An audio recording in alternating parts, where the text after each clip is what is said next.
Vadodara municipal કોર્પોરેશનમાં mayor સહિતના હોદ્દેદારોએ સરકારી વાહનો પર સાયરન લગાડવાના મામલે શહેરના નામાંકિત એડવોકેટ અને 2 જાગૃત નાગરિકોએ પોલીસ કંટ્રોલ રૂમમાં ફોન કરીને કોર્પોરેશનમાં પોલીસ બોલાવી હતી। વડોદરા મ્યુનિસિપલ કોર્પોરેશનના હોદ્દેદારોએ સરકારી વાહનો પર સાયરન લગાવતા વિવાદ ઊભો થયો હતો।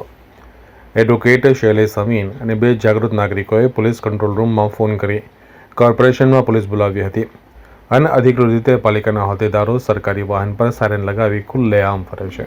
ટ્રાફિક પોલીસ કે આરટીઓ કોઈ કાર્યવાહી કરી નથી રહ્યા। વાઇસ ચાન્સલરના વાહન પરથી જો સાયરન ઉતરતો હોય તો પાલિકાના હોદ્દેદારોના વાહન પરથી કેમ નહીં તેવા સવાલ ઉઠાવ્યા હતા।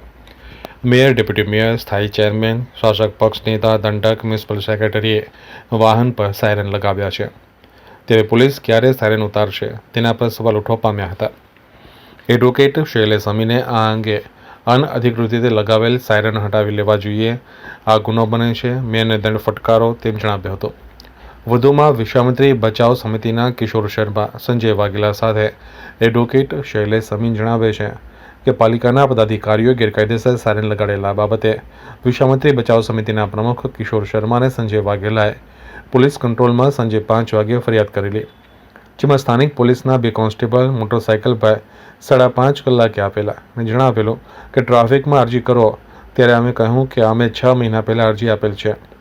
બાદ ટ્રાફિકના ઇન્સ્પેક્ટર આવેલા અને મળ્યા નહોતા, પરંતુ મીડિયાને જણાવ્યું કે તેમને પરિપત્ર અંગે જાણ નથી કહી જતા રહ્યા।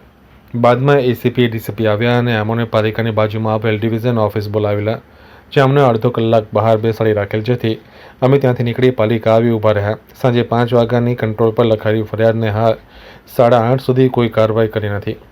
આ બાબતે જો નિકાલ નહીં થાય તો ગુજરાત હાઈકોર્ટમાં પોલીસની નિષ્ક્રિયતા, પોલીસની હાજરીમાં આરોપીઓ સ્થળે છોડી જવા દેવા અને ગેરકાયદેસર સાયરન બાબતે પિટિશન કરીશું તેમ જણાવ્યું હતું। ફરિયાદ કરી છે કંટ્રોલમાં કે ભાઈ આ વારંવાર અમારી રજૂઆત 2022 થી હતી કે ભાઈ આ સાયરનો કાઢવા આવે, ગેરકાયદેસર જ લગાડે છે। નોટિફિકેશન પ્રમાણે આ સાયરન કોઈ લગાવી શકે જ નહીં, જેમ ચીફ જસ્ટિસ હોય જે કાયદા પ્રમાણે જે નોટિફિકેશન છે એ લગાવી શકે।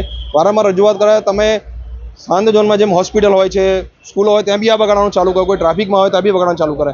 અમારી વારંવાર રજૂઆત છતાં બી આ લોકો સામે પણ અમારે આજે ફરિયાદ કરીને આ કહેવામાં આવ્યું કે ભાઈ આ સાયરન કરવામાં આવે। બસ કઈ જગ્યાએ ફરિયાદ કરવામાં આવી? 100 નંબર પર કંટ્રોલ પર ફરિયાદ કરી હતી। કેટલી ગાડીઓ છે? 6 થી 7 ગાડીઓ છે, મેયરની છે, ચેરમેનની છે। બસ હવે પોલીસને નવાપુરી પોલીસ સ્ટેશન આવી એમ કહે છે કે ભાઈ આ ટ્રાફિકનું કામ છે, ટ્રાફિક બી આવી જોઈએ છે, હવે કોણ શું કરે છે। અમે ફરિયાદ કંટ્રોલ રૂમમાં એટલા માટે કરી છે કે આ પદાધિકારીઓની ગાડીઓ પર સાયરન લગાડેલી છે, જે બિલકુલ ગેરકાયદેસર છે। ભારત સરકાર દ્વારા જારી કરવામાં આવેલા નોટિફિકેશનમાં આ લોકોનું ક્યાંય પણ સમાવેશ થતો નથી કે જે લોકો સાયરન લગાડી શકે એમ, છતાં પણ આ લોકો ગેરકાયદેસર રીતે સાયરનો લગાડેલી છે। પ્લસ એ લોકો સાયલન્ટ ઝોનમાં પણ સાયરનો વગાડતા નીકળે છે, જેના કારણે વિદ્યાર્થીઓ દર્દીઓને પણ તકલીફો પડતી હોય છે, જેના કારણે અમે આજે પોલીસ કંટ્રોલ રૂમમાં સાયરન કાઢવા માટે ફરિયાદ કરી છે।